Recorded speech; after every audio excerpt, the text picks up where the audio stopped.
It's productive for me, I think, to recognize the empowering role that language politics and organizing around Arabic had for Egyptian anti-colonial nationalists, but at the same time keep in mind, even in the context of Egypt, for example, there are other local languages like Nubian, and nationalism is also an exclusionary project, and the idea that there exists one language is a nationalist construct. You're listening to Speaking of Language, a podcast recorded at the Language Resource Center at Cornell University.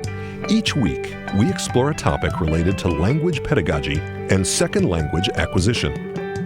This week on Speaking of Language, Klarman Fellow in Near Eastern Studies, Olga Verlato, joins us to talk about the role played by language in history, politics, and education in modern Egypt and the surrounding region.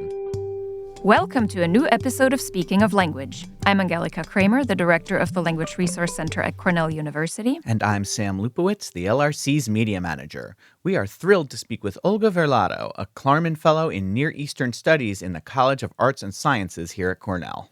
Olga recently received the Malcolm H. Kerr Award in Humanities from the Middle East Studies Association, and we are excited to discuss the impact of language on the history and politics of Egypt and beyond. Welcome to Speaking of Language, Olga. Thank you so much for having me. I'm excited to be here. And we are delighted to have you.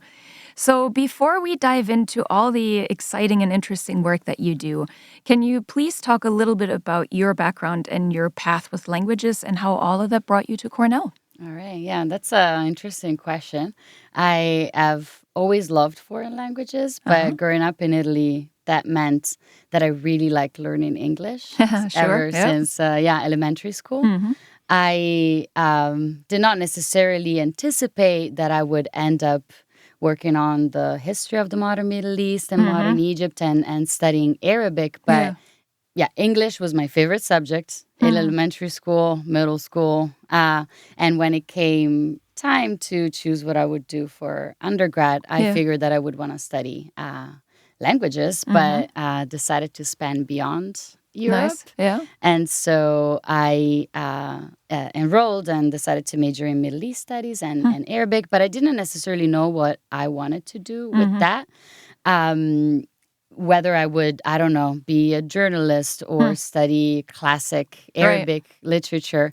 It's only later on, as I was taking courses, that I became passionate about modern Egyptian history and the modern Middle East and the modern Mediterranean region. But in a way, you can say that it all really started with me liking languages ever since I was a kid. There you go. I love that. That's awesome. Right, yeah. So I defended my dissertation. I finished my PhD last year at NYU. Congratulations. Thank you. Yeah, it's been a long time coming. And I applied as I was finishing my PhD for this postdoctoral position here at Cornell, and I was extremely excited to be working with what are now my host and my co-host in the Near Eastern Studies department, and these are professors Ziad Fahmy and Deborah Starr. Both of them work on fascinating topics on modern Egyptian history and cultural production and media, broadly speaking.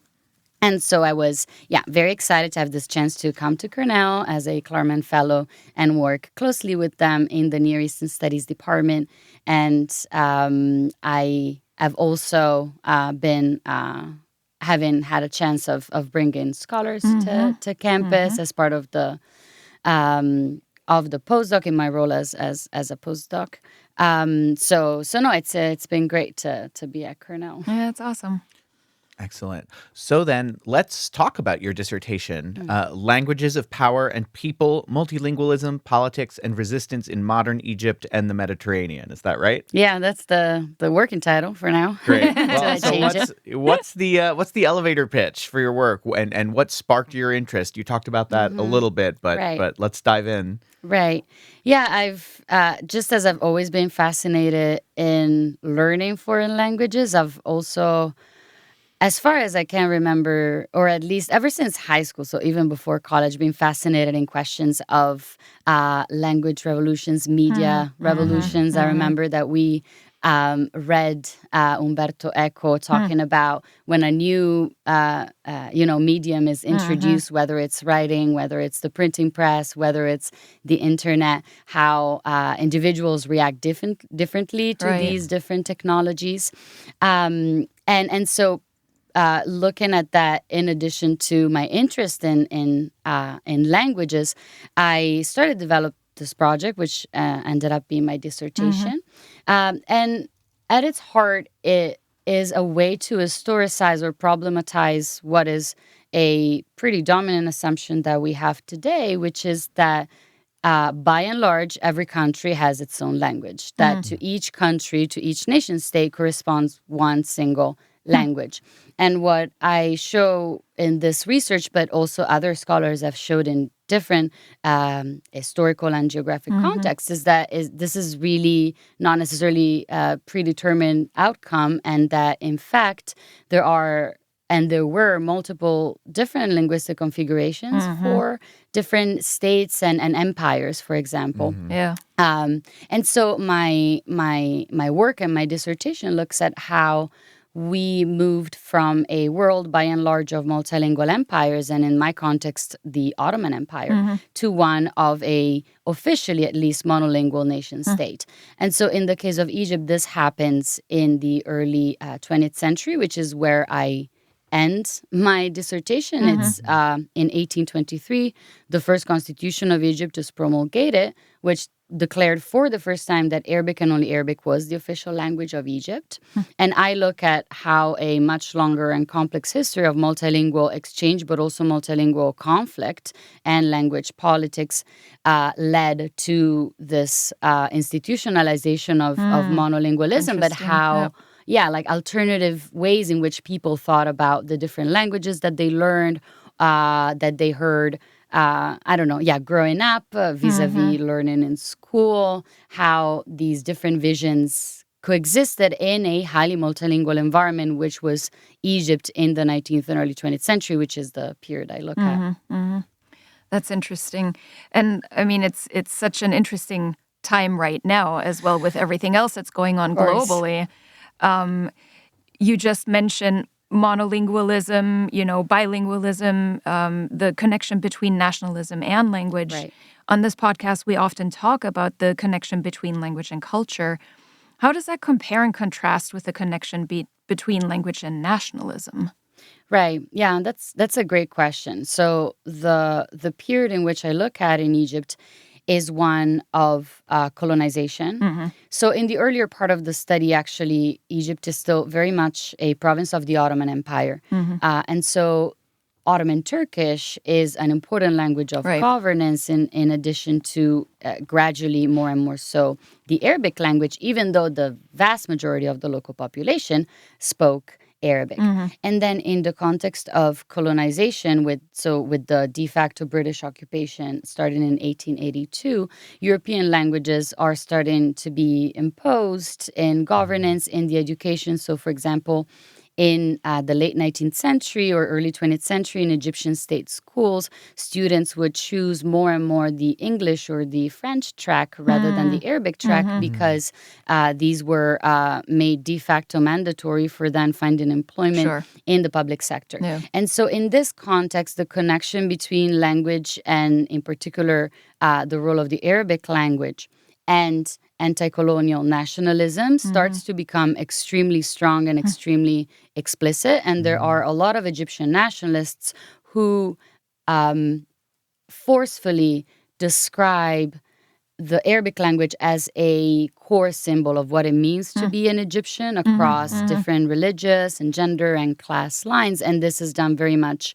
with a kind of anti-colonial pursuit or anti-colonial framework of trying to, for example, Arabize education, to make Arabic more central to education and the education of our children. So you hear this very nationalist rhetoric. I will say that the flip side of that is, of course, that nationalism is always an exclusionary process. And so even in the context of Egypt, for example, there are other local languages like spoken, for example, like Nubian that are not necessarily thought of as participating in this moment of like language anti-colonial activism. Right. And that even more so in other contexts, I think we can see a very strong nativist way of, for Sure. example, wanting to make X language the official language of a place at the expense of other people who might, be bilingual, multilingual individuals. So I think it's interesting. It's productive for me, I think, to recognize the empowering role that language politics and organizing around Arabic had for Egyptian anti-colonial nationalists, but at the same time keep in mind how, as I mentioned, this was also a nationalism is also an exclusionary Right. project, and how even the idea of monolingualism, the idea that there exists one language, is a nationalist construct. Yep, absolutely. Right. Continuing on this, another core topic that you write about is the history of education. And I think that dovetails nicely with what you were talking about in that last question. So, history of education, huge, broad topic. But are there any particular facts or events that you've learned about or written about that might surprise our listeners or perhaps challenge some of their assumptions about education and how it functions, where it comes from? Right. Yeah. No. Thank you. This is an exciting question. I think I am lucky to have come from a place in which everything that I have done, like I am the product of state education, going to public school in Italy all through college, and I think that it's close to my heart, the history and the reality of specifically public education.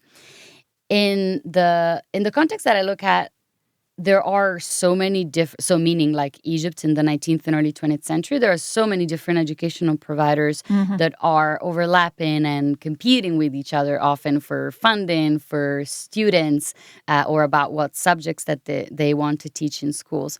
And these different actors are mainly Egyptian state schools, or these different kinds of schools are mainly Egyptian government schools that are established by the government, which has an interest in expanding education in this period. This is also a time globally in which we see this kind of state reform and the expansion of a more centralized state education. Because of the British occupation, the Egyptian government has great constraints on how much it is allowed to spend on education. Yeah. We're talking maybe 1 or 2% top of the budget to be allocated. And so this also created a lot of space for alternative schools Right. to be established and to cater to students that might not be able to enroll in or even live close enough to an Egyptian state school. And some of these are missionary schools, foreign schools that are not missionary necessarily, but that they are state foreign schools. So, for example, the Italian government operated a system of royal schools, or scuole regie, as this is referred to, in different parts of the world, in which a consistent number of Italians lived. Yeah. And this included Egypt, where Italians Interesting. constituted one of the largest Oh, wow. foreign communities in this period, after the Greeks, actually. So we find, for example, a lot of Italian schools that are not necessarily missionary schools, but they are operated by, at least for a period, by the Ministry of Foreign Affairs, the Italian Ministry of Foreign Affairs. And we also have local, smaller schools that are operated, for example, by local business owners or local shopkeepers who want to, especially, as I mentioned, at a time in which it's not like you can just find a state school in every locale, to, for example, have a school for children in their city. And these are some of the most interesting examples or little anecdotes that I have found. And I've been lucky to conduct extensive archival research. And I say that because I just love doing archival research. Yeah. Just sitting down and taking pictures or copying down, finding little kind of mundane episodes. Sure. So one of these episodes that I talk about in my dissertation is this one small school that is a local private school operated by the local community in the city of Suez, which is at the southern end of the Suez Canal that connects the Mediterranean Sea to the Red Sea. And in this town, like a French vice consul in the city is invited to the school to visit it. And he is so astonished by the fact that the students are learning French. And he's so happy about it. He's like commenting on how good the written and oral proficiency of the students in the school is. And so he decides to have friends contribute financially to the school. And he says that especially since the British are occupying the country, it's even more important for France to establish schools and to spread the teaching of the French language, to show the locals, quote unquote, that the France is on their side. So this very like mission civilisatrice kind of, framework. And so what I find interesting about this episode is that I think that the local school director knew about this. I don't think that he invited the French vice consul by coincidence. I think he knew that the fact that the students in his school knew French quite well could be something that he could use in order to receive extra funding from France. And so this is just one episode that I use to show how languages could really be mobilized as very material and concrete tools to achieve all sorts of different political, cultural, and social objectives. That's really interesting. So you already alluded to this a little bit earlier.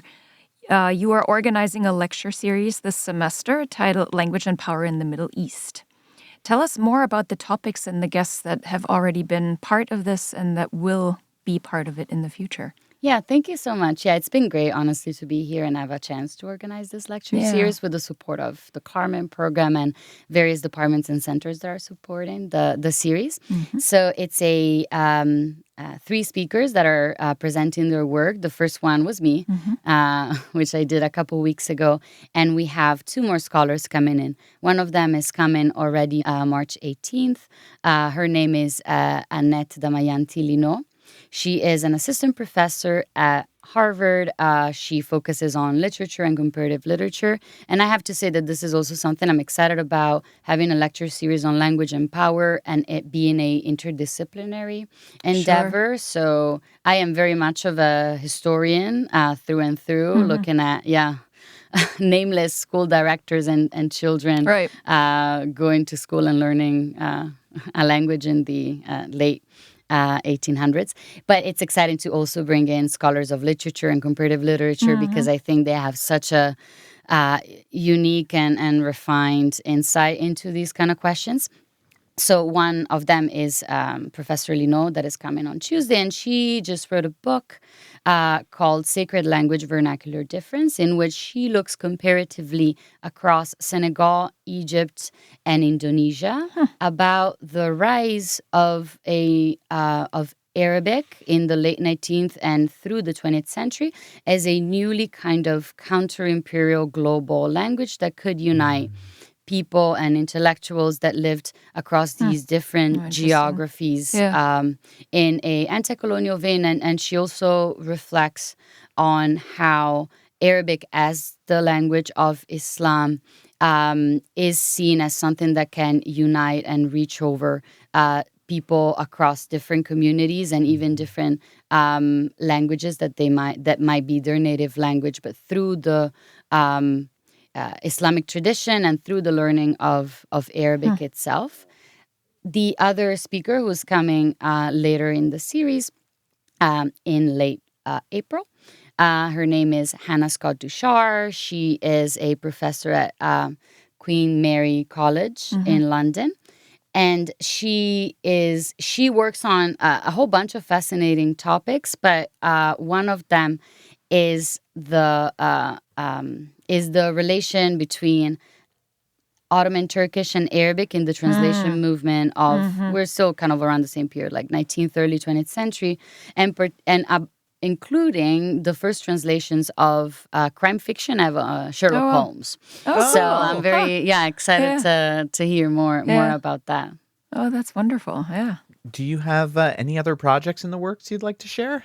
This is a minor project. I don't even know that it's a project, but I am going to publish maybe my first article in Italian Ooh. in a academic publication called Quaderni Arabi. And I have this opportunity to publish my article as part of a special issue on questions of Arabic and education. And I mentioned this only because I might have a chance to do it, as I mentioned, in Italian rather than in English. Yeah. And I have never, I mean, I did my undergrad, in Sure. Italy, but I didn't really ever publish in Italian. So I'm excited that my I don't know, folks back home might even be able Absolutely. to Yeah. have a sneak peek into what I do Yeah. Absolutely. with my life. How many languages do you actually speak? That's a good question. I think that my levels of each of the languages that I Sure. might put on my CV are so different from each other. But I mean, Italian, English, and Arabic are the three languages I don't know, I use the most. I studied French as a good Italian in middle school and then again in college. I have to say that I read it well, but I don't speak Yeah. it much. I don't really have the occasion to use it Sure. as much. I know Spanish. I really like Spanish. I never studied it formally, but I did do my Erasmus exchange in Granada, and so Oh, I nice. got to Yeah. spend 6 months there. And Cool. it's so similar to Italian that it's very easy for Italians to learn and speak in Spanish. And I also studied for only around a year and a half modern Turkish and then Ottoman Turkish. And I use a little bit of that for my research, but I have to say that it's definitely a secondary research language for me. That's amazing. Yeah. Very Back in cool. high school, I studied Latin and Greek, but those I definitely forgot. Maybe. Yeah. maybe. I don't think you forgot. I mean, thinking back about my Latin experience, yes. I mean that has informed any future Right. language that I have studied, right? Just understanding concepts and structures and grammar and, Right. and roots of words. So I don't think you forgot. We'll see about that, yeah. Olga, where can our listeners find out more about you and your work? My profile on the Klarman page, as well as in the on the page of the Department of Near Eastern Studies, it has a list of my most recent publications and a short bio. Wonderful. Thank you. And we will link to that in the show notes. Olga, this has been great. So interesting to hear about what you're working on. Thank you so much for sharing with us. But before we sign off, we'd like to ask you for a word in a language you love, are learning, want to learn, that makes you feel good. What's that word?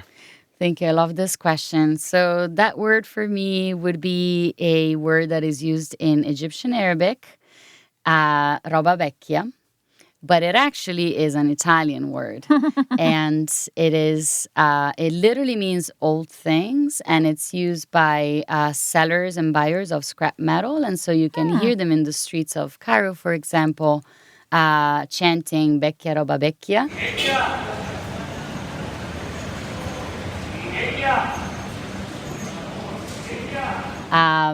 And the first time I went to Egypt, I did not know actually that there was any history of Italians in the country historically that much. And I was in my little apartment or at the balcony, and I hear this, roba vecchia. I'm like, that doesn't really sound like an Arabic word. And then I looked it up, and now here I am with my dissertation about multilingual Egypt. Yeah, that's fascinating. So cool. Awesome. Well, Olga, thank you so much for speaking of language with us today. Thank you. It was great. Join us next week when we will speak about language documentation with Dr. Daniel Kaufman, co-founder of the Endangered Language Alliance in New York City and associate professor of linguistics at the City University of New York. Until then, Auf Wiederhören. The Language Resource Center is located on the ground floor of Stimson Hall on Cornell's main campus in Ithaca, New York. Check us out on the web at lrc.cornell.edu. and follow Cornell LRC on Facebook, Instagram, and Blue Sky. Speaking of Language is produced by Angelika Kramer and Sam Lupowitz. Recorded by Sam Lupowitz. Original music by Sam Lupowitz, Dan Gable, and Joe Gibson.